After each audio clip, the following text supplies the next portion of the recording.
हाँ, ये पहली और आखिरी मुस्लिम एक शहज़ादी के तौर पर निकली। ममलूक डायनेस्टी जो तुर्किश डायनेस्टी है, ये लोग तुर्की से आए थे। इनके दौर में बताया जाता है कि इन्होंने तकरीबन नॉर्थ इंडिया तुर्किश लोग इनके ख़िलाफ़ साजिश करा करते थे और इन पे आशिकाना इल्ज़ाम लगाए गए।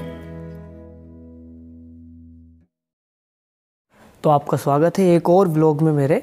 आज हम वही खोज में निकले हैं और देख सकते हैं आप लोग पे कहाँ खड़ा हूँ, इन तंग गलियों में।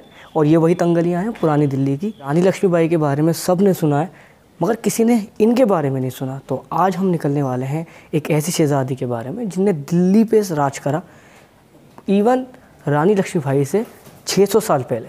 तो आज हम सुनेंगे द अनटोल्ड स्टोरी ऑफ किसकी, वो हम देख के बताएंगे। तो इन तंग गलियों से निकलते हैं।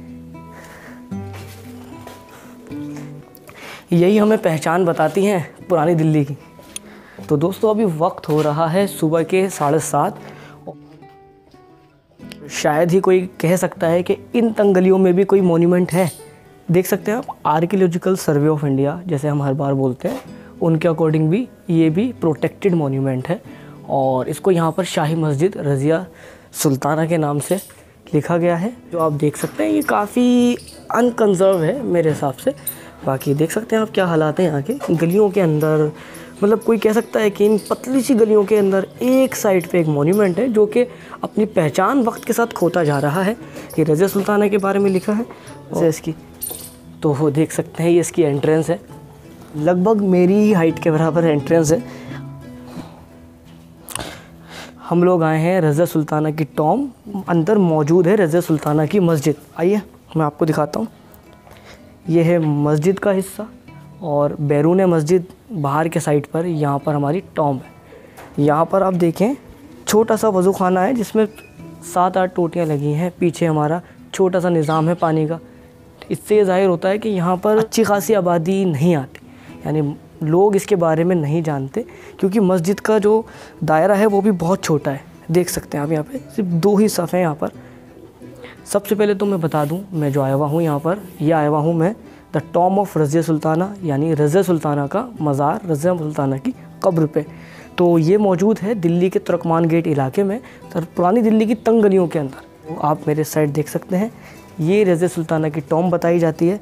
इसके बारे में हम आपको ब्रीफली बताएंगे। उससे पहले हम चाहते हैं कि एक बार आपको इसका अंदरूनी मंज़र दिखा दें, अंदर का मंज़र दिखा दें।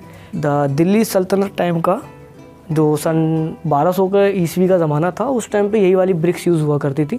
और ये हमें दर्शाती है कि ये एक दिल्ली सल्तनत के ज़माने का एक मॉन्यूमेंट है। बाकी आप यहाँ पर भी देख सकते हैं, यहाँ पर इसकी वॉल कम से कम 8 फीट वॉल है जिसके पीछे आबादी नहीं होती थी। अब इसके पीछे आप देखें तो चारों तरफ सराउंडिंग में आबादी आ गई है पुरानी दिल्ली की। देख सकते हैं आप, ये मॉन्यूमेंट शायद ही अब आपको लोगों को सही से दिख पाता होगा। 1 मिनट दिखा दिया यहाँ पे सारा। तो ये मॉन्यूमेंट आज ऐसा है। चलिए इसके बारे में हम आपको थोड़ा सा बैठ के बताते हैं सुकून से। तो शुरुआत करते हैं रज़िया सुल्ताना की पैदाइश से। तो रज़िया सुल्ताना सन 1205 में पैदा हुई थी और ये पैदा हुई थी उत्तर प्रदेश का ज़िला बदायूं में।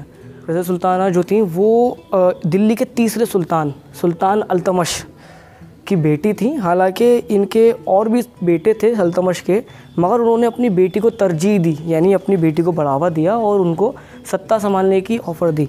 हालांकि अल्तमश का इंतकाल, यानी इनके जो डेथ थी वो बहुत जल्दी हो गई। इसके बाद तुरंत रज़िया सुल्ताना को सत्ता संभालनी पड़ी। हालांकि आपको बता दें, ये जो हमारे दिल्ली सल्तनत है ये आई थी ममलूक डायनेस्टी से, जिसकी ममलूक डायनेस्टी जो तुर्किश डायनेस्टी है, ये लोग तुर्की से आए थे और जिसकी शुरुआत कुतुबुद्दीन ने करी थी। दिल्ली सल्तनत की शुरुआत सन 1200 में, ये उन्हीं का एक सिलसिला था। हालांकि रज़िया सुल्ताना को बहुत ज़्यादा क्रिटिसाइज़ करा गया क्योंकि ये एक पहली महिला थी। हालांकि इस्लामिक स्टडी के हिसाब से औरतों को इतनी ज़्यादा आज़ादी नहीं दी जाती, इसीलिए ये जो थी रज़िया सुल्ताना, ये पहली और आखिरी मुस्लिम एक शहज़ादी के तौर पर निकली। इनके बारे में बताया जाता है कि जब ये अपने दौर में थी तो इनकी बहुत ज़्यादा खिलाफत करी गई।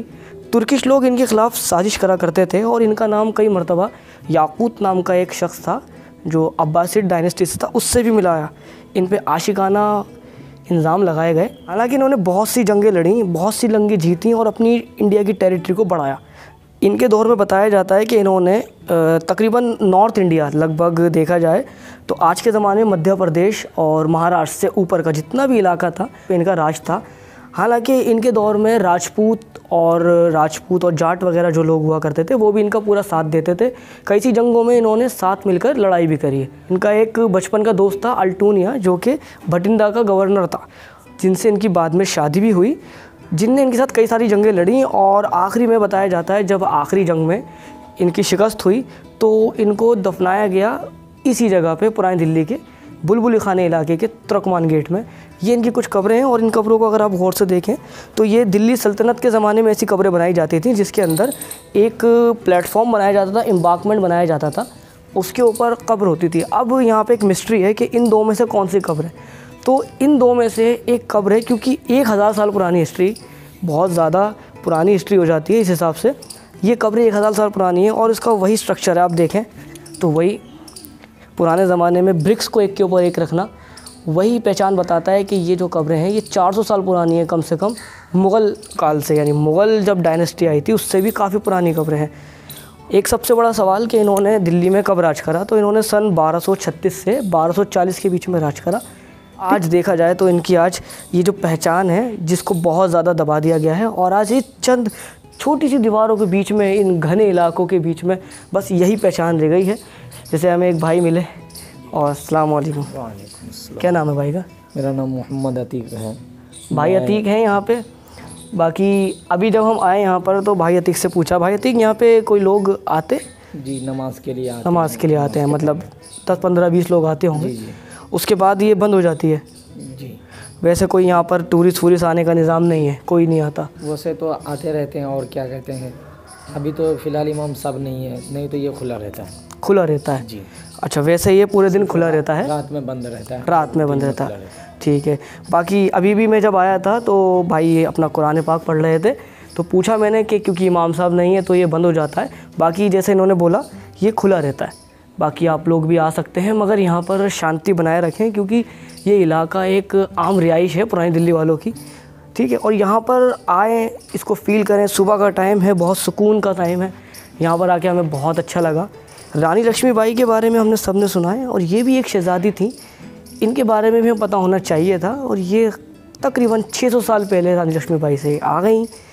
इंटरेस्टिंग बात इनके बारे में हमने ये सीखी कि ये मुस्लिम पहली शहज़ादी थी जिन्होंने यहाँ पर राज करा। तो यही एक छोटी इंटरेस्टिंग सी हिस्ट्री थी, और यही बताना चाह रहे थे आप लोगों कि किस तरह आज हमारी हिस्ट्री 4 दीवारों में बंद रह गई है। इसी के सिलसिले में हम सुबह यहाँ पर आना हुआ था।